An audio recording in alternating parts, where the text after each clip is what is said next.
بفرمایید خواهش میکنم. بفرمایید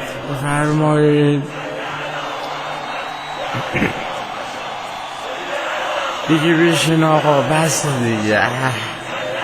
اونو بشون آقا، اون آقای کتوله سمت چپ رو بشونی. بس دیگه آقا، بفرمایید.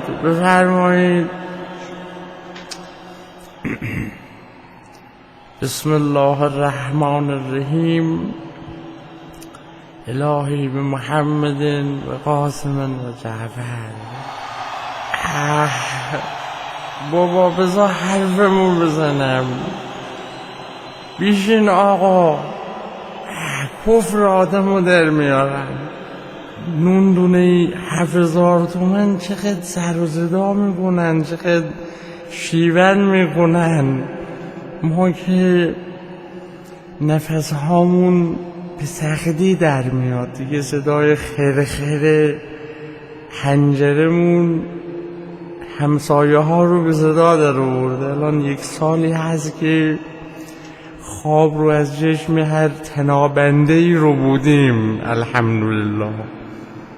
این که مسائلی که از طرف الله اکبر. آقا بذار حرفمونو بزنیم. خب عجب گیری کردیم. این زهرمار لاابالی مردی بی پدر و مادر. متشکرم. بله، عرض میکردم خدمتون که راجع به این سوالاتی که خبرنگارها من مذاکره نخواهم کرد.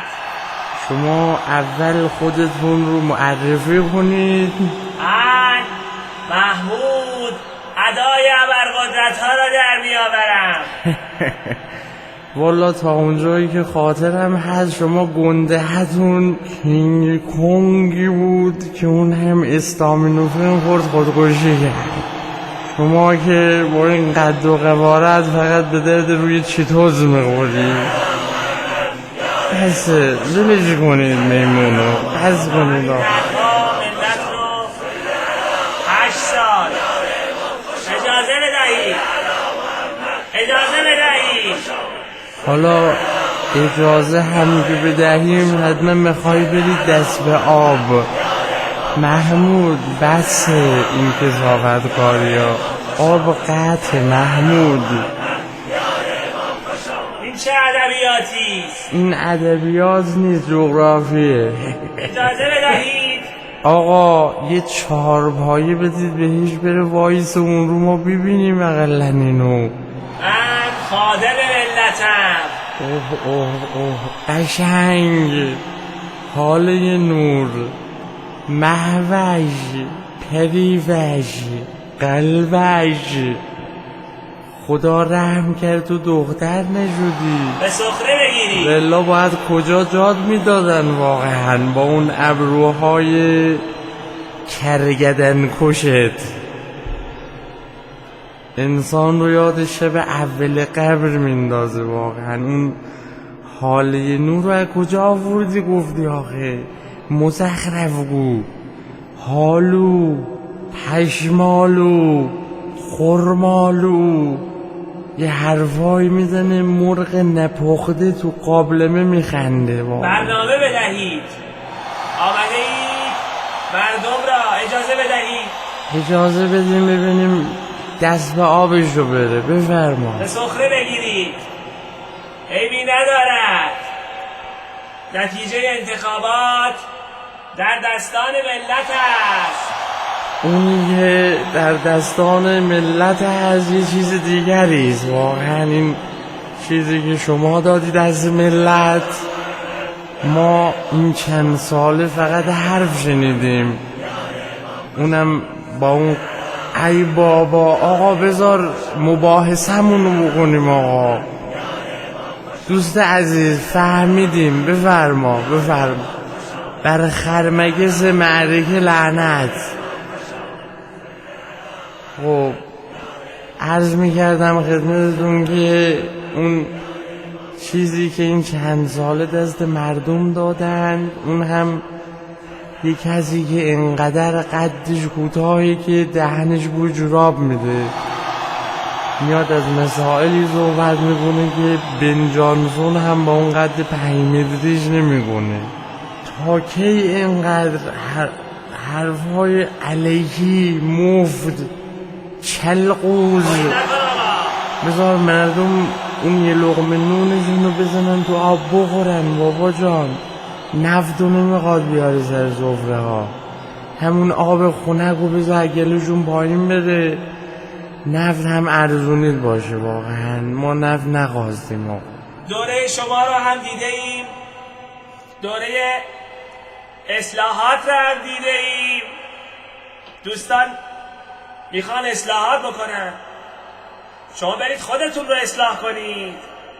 شما نیاز به اصلاح دارید. اجازه بفرمایید، اولا من که اصلاح شده هستم دیگه، این 4 تا دونه مو اصلاح نمیخواد دیگه.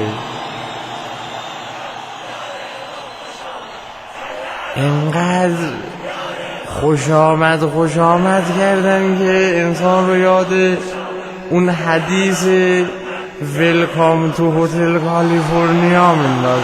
واقعا بس آقا، خستمون کردین. آقا اون آقا رو بگون بیرون، اون آقای اون کت آبی رو بندازیم بیرون. با ملت مهربان باشید.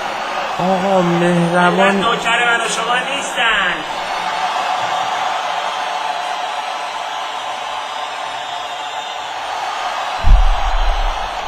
آقا دستتو یقه رو ول کن محمود. بیا این ببینم، بیا یقه رو ول کن بیا پایین محمود. ببینم، بیا پایین با هم صحبت کنیم. یکی این تخم مرغ شامزی رو بگیره بندازه اون بر. بند منو مسخره. ای وای، تو صورت روحانیت از لباس رسول الله خجالت بکش بزغاله. مظلوم نمایی نکنید. دایوین فوله. خفه شو. اینو همه میدانند. اگر نمیدونی بدون محمود، من دان 7 کاراته هم اینم بزنم تو آبگاهت. نماینده ملت رو میزنی. ناک عد کرده محمود جان. آقای داور شمارش رو بشماری تا 3.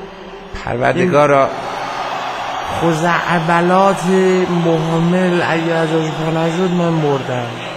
ناسلامتی، من داورم، باید نظر من به یک کدوم از شما نزدیکتر باشه.